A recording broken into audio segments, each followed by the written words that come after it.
invest in people in the long term, there has to be a mutual understanding. Hustle hard. Closed mouths don't get fed. Thinking strategically, but acting like a gorilla is the kind of marketing that's small. When it innovates very little, it's highly risk averse. It indicates So this is the process of entrepreneurship. A lot of people think the entrepreneurship is all about starting a business, and a lot of people think that entrepreneurship is all about this lone hero, this great person who goes out there and conquers the world. Yes, in a sense, but entrepreneurship is an ongoing, continual process everywhere we look. I'll just as a side note, my wife and I, we have an anniversary coming up, and it's our seventh year married, and I don't have, and this is sort of true, I'm not going to take her out to this crazy fancy dinner and stay up in some hotel in Fort Lauderdale that costs $400 a night, because we have kids, and also we would prefer not to use the resources.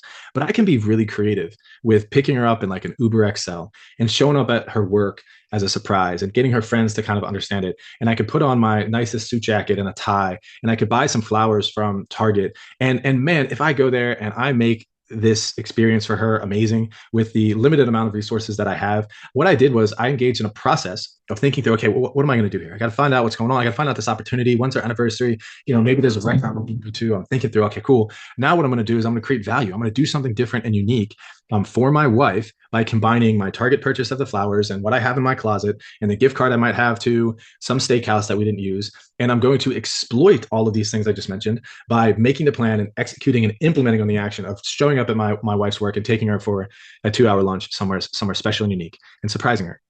That's entrepreneurship. That's entrepreneurial behavior. And so that's what we're trying to do in this class at a much greater scale is figure out how do we bring these mechanisms into this process, and we can break the process down, and we can do it. So key words here are process, value, unique approach, and opportunity. So here's what the actual process looks like. Step number one, here's where we are.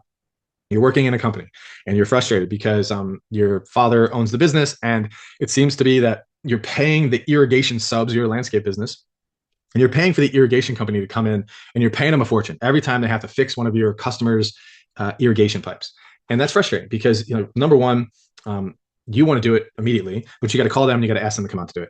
And they take 2 or 3 days and they give you an estimate. It's like, my customer needs to fix now, but okay, fine. You come out, you do it, and we're going to pay you a lot of money to fix it. And we could be making that money. So we don't want to work with irrigation subs anymore. We want to start our own irrigation business within our landscaping company. Wow. Okay. I've identified an opportunity. Can I develop a business concept around that? All right, cool. So we have 4 customers right now. I need irrigation repairs. We don't have anyone licensed, but we have this one person on our team that's really good at plumbing. Let's see if they would be interested in learning more about irrigation. Okay, cool. Let's see if we can deploy them to a customer house to do some minor repairs.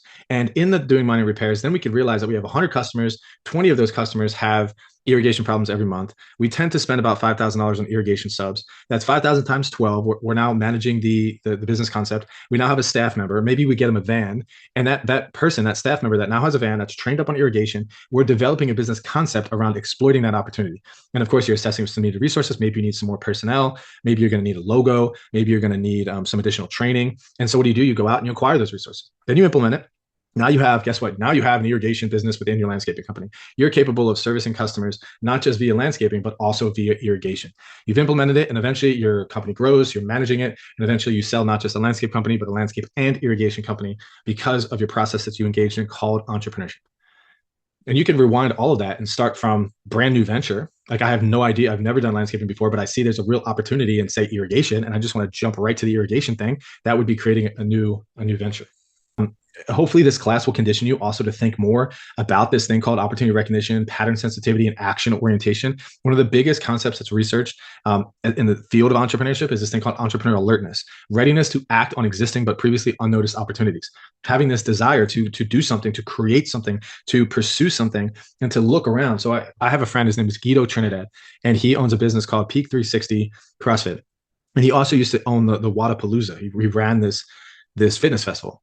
And he would be very difficult to go to a gym, like another gym with, meaning like he's got his gym and you go to some other gym with him and you're like visitors.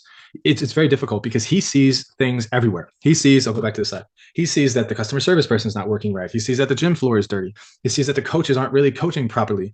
And he'll notice that, what if we could put some rope climbing things here? What if we combine our gym and their gym, and look at the street over here and how, and he can't help but think about these things. He can't help but articulate these things. And he's that kind of person that's always looking for these different ways in order to make his company or other people's company better.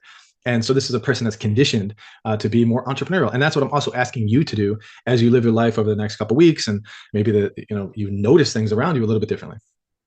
And so once you notice something, and once you identify this opportunity, and this is the most amazing thing, you start building this business concept, and you start thinking about things, and maybe you call a vendor, maybe you do some ChatGPT research, maybe you Claude code some documents, maybe you create a vision statement, maybe you start asking your friends and family members. You have no idea what's going to happen. So this is the corridor principle, and I love this principle. If you're thinking about you have this opportunity, and this is you with the opportunity walking down this corridor, and you go down this one path and you open this door over here, and that door over there introduces you to somebody who has a trucking business, and you say, wow, that'd be a good partner to have, but I'm not interested right now. Then you go down this other path and you open this other door and you see someone that could be a corporate customer of yours, and you say, wow, that would be great. Let me see if I can negotiate with them now, and how much would they pay me, and what would that look like? And so as you're moving down this corridor and you're pivoting and you're thinking about things, opportunity begets opportunity. You start seeing different things and you start putting together the pieces of this puzzle, but you have to start walking down the corridor first. Powerful principle. I want to learn how to ride horses. I love horses, and I never get on the back of a horse and ride a horse. I'm never going to learn how to ride a horse. What do I need to do? I need to get near a horse. I'm scared of them, but I need to grab the horse. Don't grab the horse, but I got to start getting close to it. And then you got to put the saddle on it. You're like, okay, all right, that's step 2. And, maybe I jump up on there one day and fall off, and, that's going to be tough. But then I get back on the horse and I start riding, and then I start riding, and eventually I'm confident, and eventually I know how to ride a horse. And that is the point of this class, is to get you thinking, wow, I can do this. I can create from an idea to identifying an opportunity and a business concept. And I can do this all the time. I can do this at my work. I can do this in my personal life. I can consult people on how to do this.